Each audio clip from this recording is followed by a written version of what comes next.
Hello, hi everyone. I am Muhammad Aziz Amir Rasid from University of Malaysia, Pahang, and today I'll be presenting my paper entitled Estimation of Iron Losses in a Synchronous Reluctance Machine with Segmented Rotor. So in terms of introduction, for context, what we have here is basically we have been developing a small synchronous reluctance machine. We have now a prototype of this small 180 watt synchronous reluctance machine with a segmented rotor. So the figure shown over here is basically the design and the dimension of the machines. So it has a very specific rotor topology, which is what we call a segmented rotor. This is due to the choice of this rotor in comparison to other well-known flux barrier rotor with internal permanent magnet, for example, is due to the sheer small size of it. So if you look in terms of the sizing, the external diameter here only measures 40 millimeters, so it's a very small machine. Therefore, in terms of choice of the manufacturing of the rotor, it leads us to this choice of segmented rotor. Nonetheless, so the thing that we are concentrating in this paper is rather on the estimation of iron losses. So it is a machine that was designed to operate at significantly high speed. If you look here at the figure at the graph on the bottom right, what we have is basically the operating area of the machine. So it is a machine that is capable to rotate at a very high speed. But in terms of the prototype that we have now, we are currently operating the machine up to 6,000 to 7,000 RPM. So therefore, considering this high speed, the iron losses cannot be neglected. Therefore, here this study will basically the purpose of this study is to share with the community the estimation of iron losses that we made to this particular type of topology of machine. So that is the objective of this particular paper. So what are we using to estimate the iron loss inside the machine? We are using the Bertotti model. So Bertotti model is depicted in this particular equation. It has three components. It takes into account the three components of losses, which is the first one. The first component is the hysteresis losses. The second component in the middle here is basically the eddy current losses, and the last one here basically account for the excess losses. So if you look into the equation, basically the iron losses is depending on, of course, as we know, the frequency and the peak flux density inside our core. And it depends also, of course, especially in terms of eddy current, depends on the geometry, a specific geometry and material characteristic of the lamination. So D, rho T, and MV is basically the lamination thickness, electrical resistivity, and density of the laminations.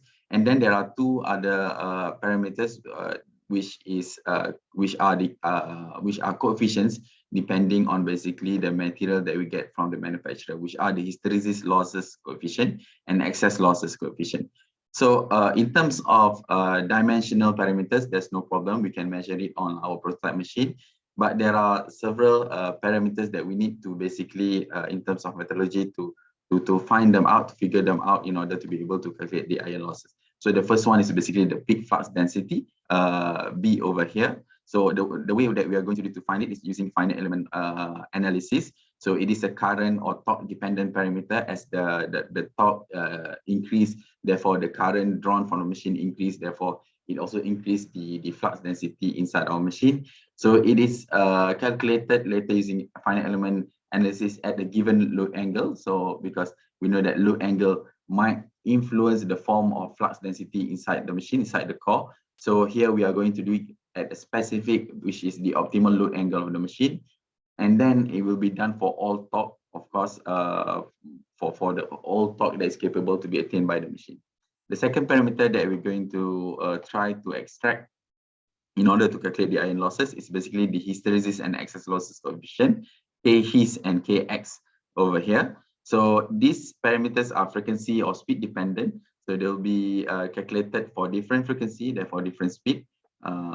And we'll be using Epstein data of the lamination provided by the manufacturer.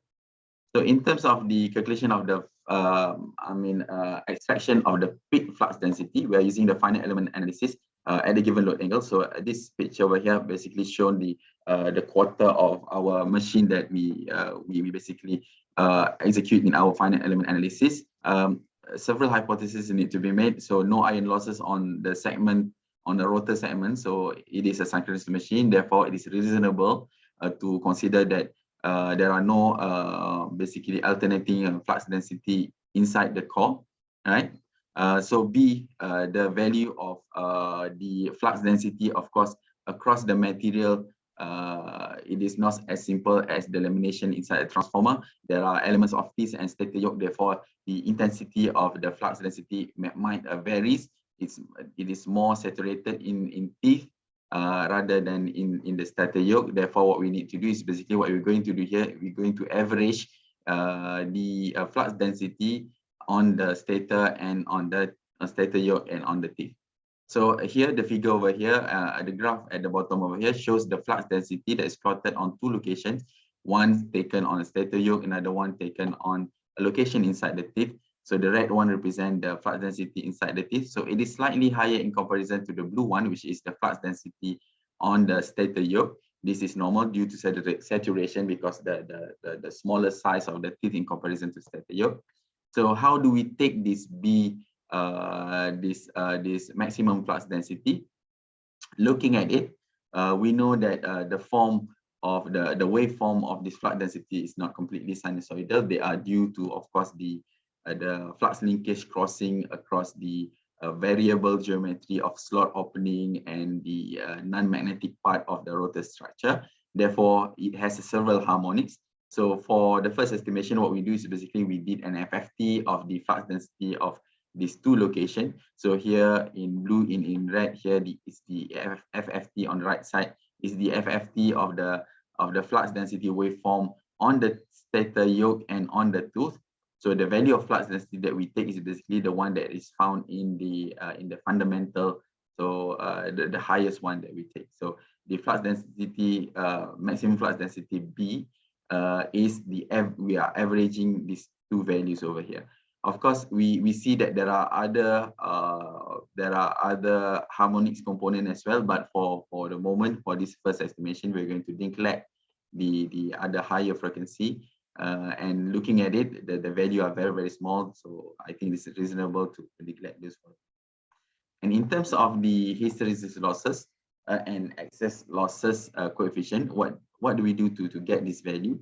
So the way to find this value is basically by looking at the data sheet of the material that we get from the manufacturer, which is the Epstein data of the lamination.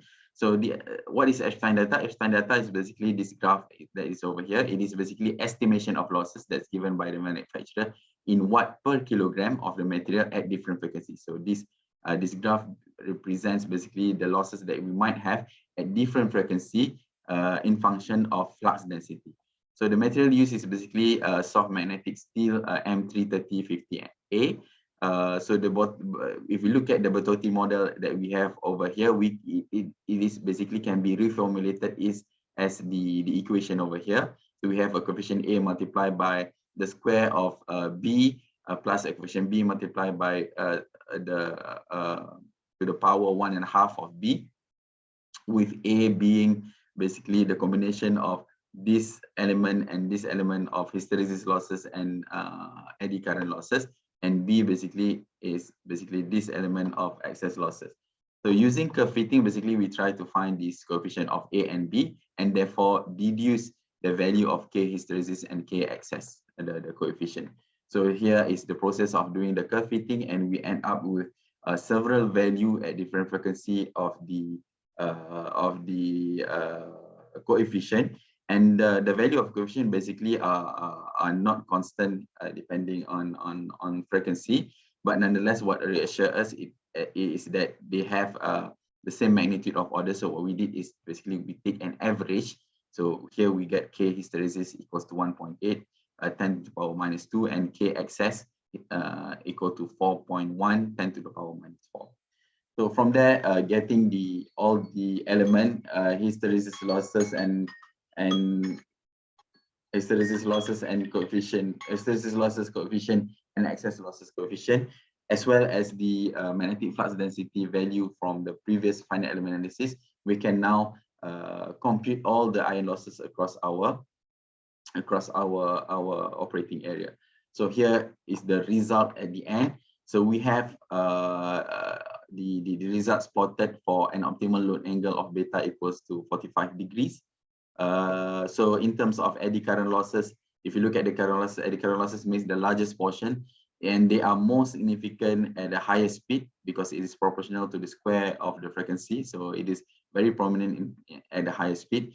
In terms of hysteresis losses make the second largest component of the losses, basically, where it can be found, basically, significant losses can be found at maximum power curve, where we are close to the maximum power curve. That is the location where we have the maximum losses. And in terms of excess losses, they are very, very small. It is very, very small in comparison to the other two losses. And the pattern basically follows the pattern of eddy current losses, which has a significant amount of losses at the higher end of frequency or speed. If we evaluate the total ion losses, the total ion losses basically max out at 4.9 watt around here. Basically, we found the maximum point at 4.9 watt at 0.21 Newton meters of torque and 6,800 RPM. So if we refer to basically the amount of power absorbed to operate at this point, it only takes 1% of the absorbed power at maximum load. So it is a very minimal losses in terms of ion losses in comparison to the power of the machine.